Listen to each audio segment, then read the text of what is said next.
क्या आप जानते हैं अभी आपके साथ क्या होना है? आपकी हर एक कोशिका के अंदर एक शांत अदृश्य प्रक्रिया चल रही है जो तय करती है कि आपकी कोशिका बचेगी या नहीं, खुद को ठीक करेगी या चुपचाप गायब हो जाएगी। इस छुपे हुए तंत्र को ऑटोफैगी कहा जाता है। शाब्दिक रूप से इसका मतलब है स्वयं को खाना। और मुझे पता है पहली बार सुनने में ये थोड़ा डरावना लगता है, लेकिन असल में ये हमारे पास मौजूद सबसे शक्तिशाली मरम्मत उपकरणों में से एक है। कल्पना कीजिए, लाखों सूक्ष्म सफाई कर्मी आपकी कोशिकाओं में घूम रहे हैं, आपकी कोशिकाओं में झाड़ू लगा गए, कचरा साफ कर रहे हैं और पुराने हिस्सों को नई ऊर्जा में बदल रहे हैं। दशकों से वैज्ञानिकों को यह एहसास ही नहीं था कि ये प्रक्रिया कितनी बुनियादी है। कोशिकाएं बस काम करती हुई लगती थी जब तक शोधकर्ताओं ने कुछ असाधारण नहीं देखा। जब ऑटोफेजी विफल हो गई तो बीमारियां सामने आने लगी, अल्जाइमर से लेकर कैंसर और तेजी से बढ़ती उम्र तक। इस विचार में कोशिकीय कचरा संग्रहण को आधुनिक दीर्घायु अनुसंधान के मुख्य स्तंभों में से एक बना दिया। लेकिन यहाँ एक और दिलचस्प बात है, आप वास्तव में इस कोशिकीय मरम्मत प्रणाली को सक्रिय कर सकते हैं, और वो भी एक बेहद साधारण चीज के जरिए। खाला हाँ, उपवास उस आणविक मशीनरी को चालू कर सकता है जो आपके शरीर को भीतर से पुनः जीवित करती है, अंदर से बाहर तक। और सबसे बड़ा सवाल जो हर कोई जानना चाहता है वो ये है, असल में आपको कितने समय तक उपवास करना चाहिए ताकि वो छुपा हुआ तंत्र जाग जाए? इसका जवाब वैसा नहीं है जैसा ज्यादातर लोग सोचते हैं, और इसके पीछे का विज्ञान आपकी सोच से भी ज्यादा चौंकाने वाला है। ऑटोफैगी आपके शरीर की अंतर्निहित रिसाइकलिंग प्रणाली की तरह है। जब ये सक्रिय होती है तो ये क्षतिग्रस्त प्रोटीन और घिसे पिटे कोशिकीय हिस्सों को तोड़ देती है, फिर उन कच्चे माल का इस्तेमाल करके नए स्वस्थ घटक बनाती है। ये आपके कमरे की गहरी सफाई करने का जैविक संस्करण है। बस फर्क इतना है कि वो कमरा आपके पूरे शरीर की हर एक कोशिका है। 2016 में जापानी वैज्ञानिक योशिनोरी ओसुमी ने फिजियोलॉजी या मेडिसिन में नोबेल पुरस्कार जीता था। ऑटोफैगी के तंत्र की खोज के लिए उनके काम ने दिखाया कि ये प्रक्रिया सिर्फ कोशिकीय सफाई नहीं है, बल्कि ये जीवित रहने के लिए जरूरी है। इसके बिना शरीर में विषाक्त पदार्थ जमा होने लगते हैं, कोशिकाएं ठीक से काम करना बंद कर देती हैं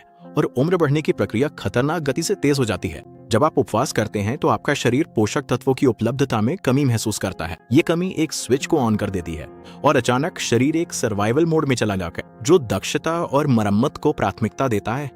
लगातार खाना पचाने के बजाय आपकी प्रणाली भीतर की ओर मुड़ जाती है और जो पहले से मौजूद है उसे ही रिसाइकिल करती है। ये बदलाव सिर्फ वजन घटाने में ही मदद नहीं करता, ये आपके दिमाग को तेज कर सकता है, आपकी ऊर्जा बढ़ा सकता है और आपकी उम्र भी बढ़ा सकता है। ये कोई जादू नहीं है, बल्कि ये आणविक विकास की प्रक्रिया है। लेकिन इससे पहले कि आप खाना छोड़ना शुरू करें, समय के बारे में एक जरूरी बात समझना बहुत जरूरी है। ये सब एक लैब में यीस्ट कोशिकाओं से शुरू हुआ था। जब ओसुमी ने उन्हें पोषक तत्वों से वंचित किया तो उन्होंने कुछ अजीब देखा। कोशिकाओं के अंदर छोटी छोटी थैलियां मलबे को निगलने लगीं। जो वे देख रहे थे वो ऑटोफैगी थी, वो भी वास्तविक समय में। कोशिका सचमुच अपने क्षतिग्रस्त हिस्सों को खाने लगी थी ताकि वो जीवित रह सके। इस खोज ने वैज्ञानिक जगत को हिला के रख दिया। शोधकर्ताओं ने जल्दी पाया कि ये केवल यीस्ट तक सीमित नहीं था, मानव कोशिकाएं भी बिल्कुल वैसे ही व्यवहार करती है। इसका प्रभाव बहुत बड़ा था।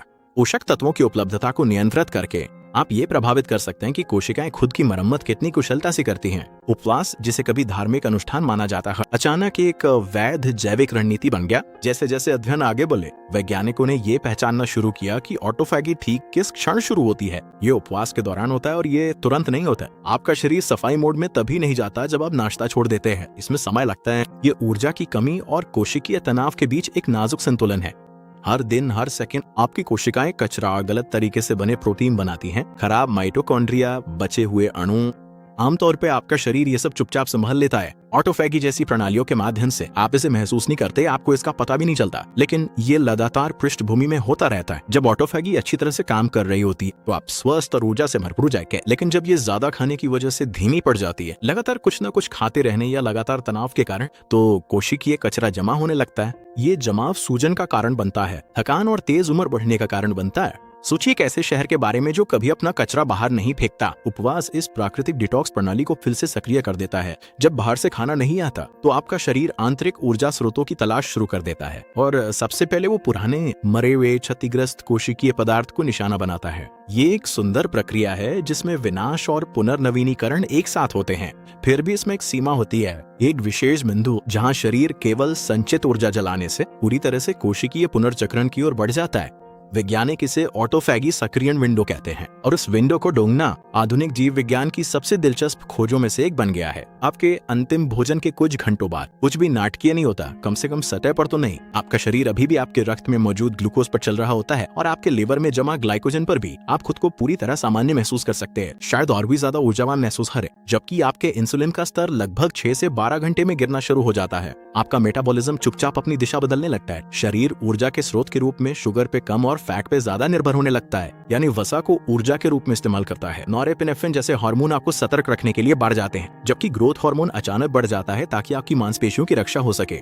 ये शरीर खुद को आने वाले समय के लिए तैयार कर रहा होता है, लेकिन इस चरण में ऑटोफैगी पूरी तरह से शुरू नहीं हुई होती है। आपकी कोशिकाएं अभी भी पोषक तत्वों की कमी के अनुसार खुद को ढालने के चरण में होती हैं। रिपेयर सिस्टम धीरे धीरे सक्रिय हो रहे हैं, पर सफाई टीम ने अब तक काम शुरू नहीं किया है। तो ये वास्तव में कब शुरू होता है? वैज्ञानिकों का अनुमान है कि ये कहीं 12 घंटे के बाद शुरू होता है। ये आपके आहार, आपकी गतिविधि के स्तर और आपके मेटाबॉलिक स्वास्थ्य पर निर्भर करता है। ऑटोफैगी सक्रिय होने लगती है जैसे ही आप 12 घंटे पार करते हैं, आपका शरीर आधिकारिक रूप से एक नए मेटाबॉलिक अवस्था में प्रवेश कर जाता है। इंसुलिन कम रहता है, ग्लाइकोजन का भंडार खत्म होने लगता है और वसा प्राथमिक ऊर्जा स्रोत बन जाता है। ये बदलाव सिर्फ आपके ऊर्जा के स्रोत को नहीं बदलता, बल्कि ये भी बदलता है कि आपका शरीर किस चीज को प्राथमिकता देता है। ऊर्जा की बचत अब मुख्य उद्देश्य बन जाती है और दक्षता अब नियम बन जाती है। पीछे पर्दे के पीछे आणविक सेंसर जैसे AMPK और सर्टविन ये पहचानते हैं कि पोषक तत्व कम है। ये सेंसर मास्टर स्विच की तरह काम करते हैं, आपकी कोशिकाओं को संकेत देते हैं कि वे वृद्धि को रोकें और रखरखाव मोड शुरू करें। ऐसा लगता है जैसे आपका शरीर फैला,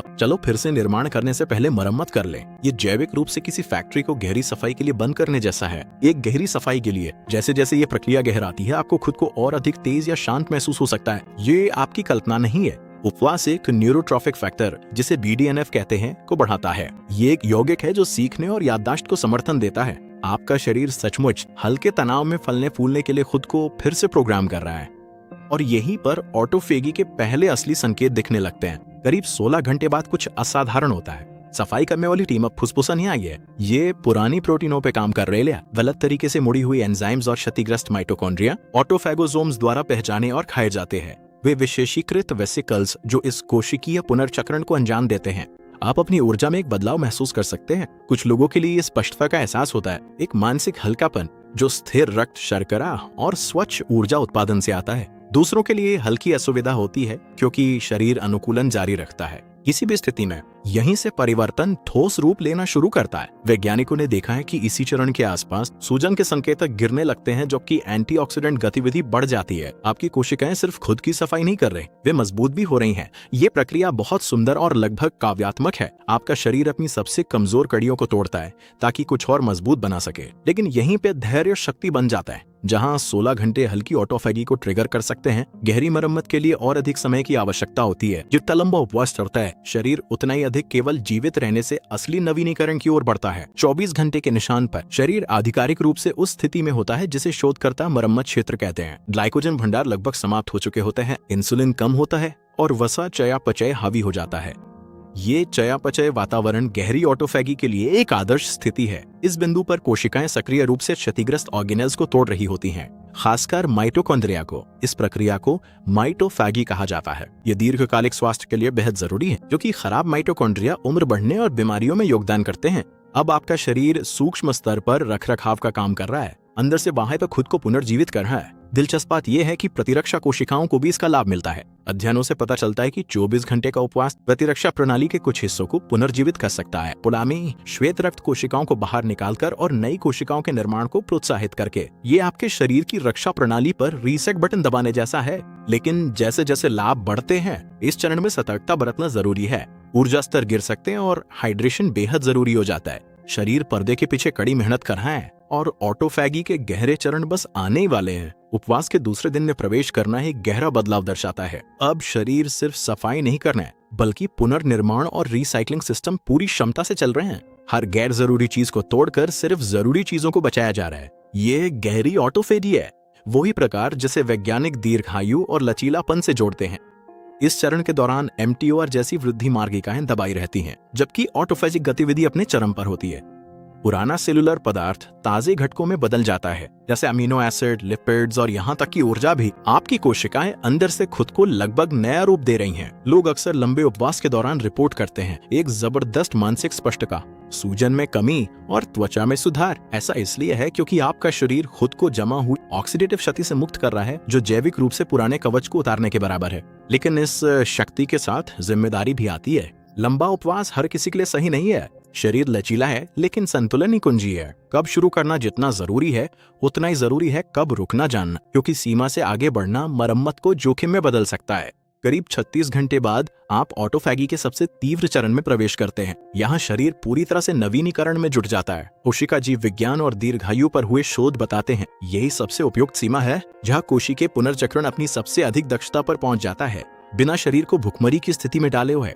आपकी कोशिकाएं पूरी तरह मरम्मत मोड में काम कर रही होती है। क्षतिग्रस्त संरचनाएं तोड़ी जाती है, दोषपूर्ण प्रोटीन पुनर्चक्रित होते हैं और माइटोकॉन्ड्रिया को फिर से जीवंत किया जाता है। शरीर आश्चर्यजनक रूप से कुशल बन जाता है। लगभग ऐसा लगता है जैसे इसे जीवित रहने और अनुकूलन के लिए फिर से प्रोग्राम किया गया हो। विकास हार्मोन का स्तर 5 गुना तक बढ़ सकता है, जिससे दुबला ऊतक सुरक्षित रहता है और वसा चयापचय को बढ़ावा मिलता है। उच्च ऑटोफेजी और संतुलित हार्मोन कोशिकी और चयापचय स्वास्थ्य के लिए एक शक्तिशाली तालमेल बनाते हैं।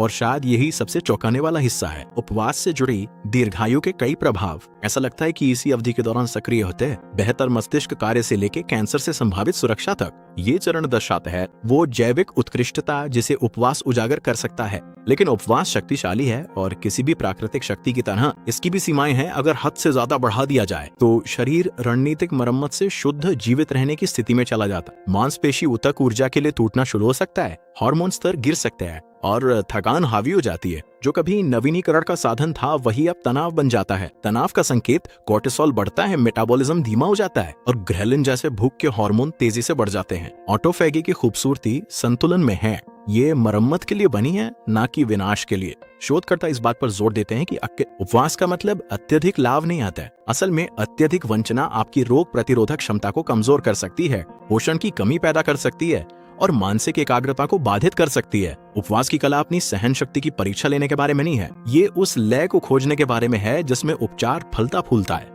ऑटोफैगी और भूखमरी सतह पर एक जैसी दिखती हैं, दोनों में भोजन की कमी शामिल है, लेकिन जैविक रूप से ये एक दूसरे से बिल्कुल अलग है। ऑटोफैगी एक नियंत्रित और लाभकारी प्रतिक्रिया है, जबकि भूखमरी दूसरी ओर अराजकता है। भूखमरी के दौरान शरीर केवल जीवित रहने के लिए स्वस्थ ऊतकों को तोड़ना शुरू कर देता है। महत्वपूर्ण अंतर मंशा और समय में है। उपवास स्वैच्छिक और सीमित होता है, जो आपके शरीर को बिना घबराए मरम्मत के लिए पर्याप्त जगह देता है। भूखमरी अनैच्छिक और लंबी होती है, जिसमें प्रणालियां विकसित होने के बजाय टूटने लगती हैं। ये प्रशिक्षण के उत्तेजना और चोट के बीच के अंतर जैसा है। एक आपको मजबूत बनाता है, दूसरा आपको तोड़ देता है। वही तनाव जो लचीलापन बनाता है, अगर हद से ज्यादा हो जाए तो उसे नष्ट भी कर सकता है। अगर इसे बहुत आगे बढ़ा दिया जाए तो ऑटोफैगी का असली रहस्य इस बात में नहीं है कि आप कितने समय तक उपवास करते हैं, बल्कि इस बात में है कि आप कितनी समझदारी से उपवास करते हैं। अपने शरीर की सुनना, उसके संकेतों का सम्मान करना और विज्ञान को अपनी दिशा बनाना, यही तरीका है जिससे आप उपचार और नुकसान के बीच संतुलन साध सकते हैं। अधिकांश लोग उपवास को वसा घटाने से जोड़ते हैं, लेकिन इसके लाभ इससे कहीं गहरे हैं। सक्रिय ऑटोफैगी मानसिक स्पष्टता को बेहतर बनाती है, दीर्घायु बढ़ाती है, प्रतिरक्षा प्रतिक्रिया को मजबूत करती है और यहाँ तक कि मानसिक स्वास्थ्य का भी समर्थन करती है। ये सिर्फ एक डाइट नहीं है, बल्कि एक कोशिकीय विकास की प्रक्रिया है। कुछ शोधकर्ता मानते हैं कि ऑटोफैगी उम्र से जुड़ी गिरावट को उलटने की कुंजी हो सकती है। ये क्षतिग्रस्त माइटोकॉन्ड्रिया और प्रोटीन को साफ करके बुढ़ापे की आंतरिक प्रक्रिया को धीमा कर देती है। ये ऐसा है जैसे आपका शरीर एक जैविक निरीक्षण करता है और हर कोशिका की उम्र बढ़ा देता है। एक और अक्सर अनदेखा किया गया लाभ है भावनात्मक लचीलापन। जो लोग नियमित रूप से उपवास करते हैं वे अक्सर एक अजीब सी शांति का अनुभव बताते हैं, एक मानसिक रीसेट जो प्राचीन भी लगता है और आधुनिक भी। ये जीव विज्ञान और माइंडफुलनेस का एक साथ मिलना है, एक सामंजस्यपूर्ण अनुभव। हाँ, उपवास ऑटोफैगी को सक्रिय करने का सबसे सीधा तरीका है, लेकिन ये एकमात्र तरीका नहीं है। शोध से पता चलता है कि व्यायाम, ठंड के संपर्क में आना, हीट थेरेपी और यहाँ तक कि कुछ पोषक तत्व भी समान कोशिकीय रास्तों को सक्रिय कर सकते हैं। उदाहरण के लिए उच्च तीव्रता वाले वर्कआउट्स अस्थायी रूप से ग्लाइकोजन भंडार को कम कर देते हैं और हल्का उपवास जैसा तनाव पैदा करते हैं, जो ऑटोफैगी को चालू कर देते हैं। इसी तरह हरी चाय जैसे खाद्य पदार्थों में पाए जाने वाले पॉलीफेनॉल्स, हल्दी और रेस्वराट्रोल उपवास से प्रेरित मरम्मत में शामिल उसी ऊर्जा सेंसर को सक्रिय करते हैं। नींद एक और कमा की गई ट्रिगर है। गहरी और लगातार आराम हार्मोनल संतुलन को बेहतर बनाता है और आपके शरीर को कोशिकीय रखरखाव के लिए बिना बाधा के समय देता है। यहाँ तक कि अल्पकालिक कैलोरी प्रतिबंध के पूरे उपवास के बिना भी ऑटोफैगी को शुरू कर सकता है। मुख्य बात यह है कि आपको हमेशा भूखा रहने की जरूरत नहीं है, कभी कभी आपको बस रणनीतिक होना होता है। दशकों के शोध के बाद अधिकांश वैज्ञानिक इस बात से सहमत हैं कि सार्थक ऑटोफैगी के लिए आदर्श समय 16 से 36 घंटे के उपवास के बीच आती है। यही वो समय है जब आपका शरीर केवल ईंधन जलाने से गहरी मरम्मत की ओर बढ़ता है, जो सफाई प्रक्रिया को सक्रिय करने के लिए पर्याप्त लंबा होता है, लेकिन इतना लंबा नहीं कि नुकसान पहुंचा सके। रोजाना छोटे उपवास के समय जैसे 16-8 आपकी कोशिकाओं को नियमित रूप से दुरुस्त रखते हैं। कभी कभार 24 घंटे का उपवास सहनशीलता बढ़ाता है, और जो लोग चिकित्सकीय रूप से फिट और अनुभवी है उनके लिए 36 घंटे का उपवास पूरी तरह से ऑटोफैजिक रीबूट दे सकता है। इसके आगे निगरानी और विशेषज्ञता अनिवार्य हो जाती है। इस प्रक्रिया का जादू सिर्फ जीव विज्ञान में नहीं छुपा है, ये निरंतरता में है। ऑटोफैजी कोई एक बार की घटना नहीं है, ये एक लय है। जितना अधिक आपका शरीर इस लय को सीखता है, उतना ही अधिक वो खुद को सुरक्षित रखने और नवीनीकरण करने में सक्षम होता है। तो अगली बार जब आप कोई भोजन छोड़ने के बारे में सोचे, याद रखें कि आप अपने शरीर को किसी चीज से वंचित नहीं कर रहे हैं, बल्कि आप उसे अंदर से ठीक होने का मौका दे रहे हैं। अब आप जानते हैं कि ये शक्तिशाली सफाई प्रक्रिया आपकी कोशिकाओं के भीतर गहराई में चल रही है, लेकिन क्योंकि आप अपनी खुद की कोशिकाओं के अंदर नहीं देख सकते, तो एक अहम सवाल बाकी रह जाता है। आप असल में कैसे जाने कि ऑटोफेजी आपके लिए काम कर रही है या नहीं? क्या कोई ऐसा प्रमाण है जिसे आप महसूस कर सकते हैं? मेरी YouTube चैनल को सब्सक्राइब करना ना भूलें ताकि आप ऐसे और भी कंटेंट खोज सकें।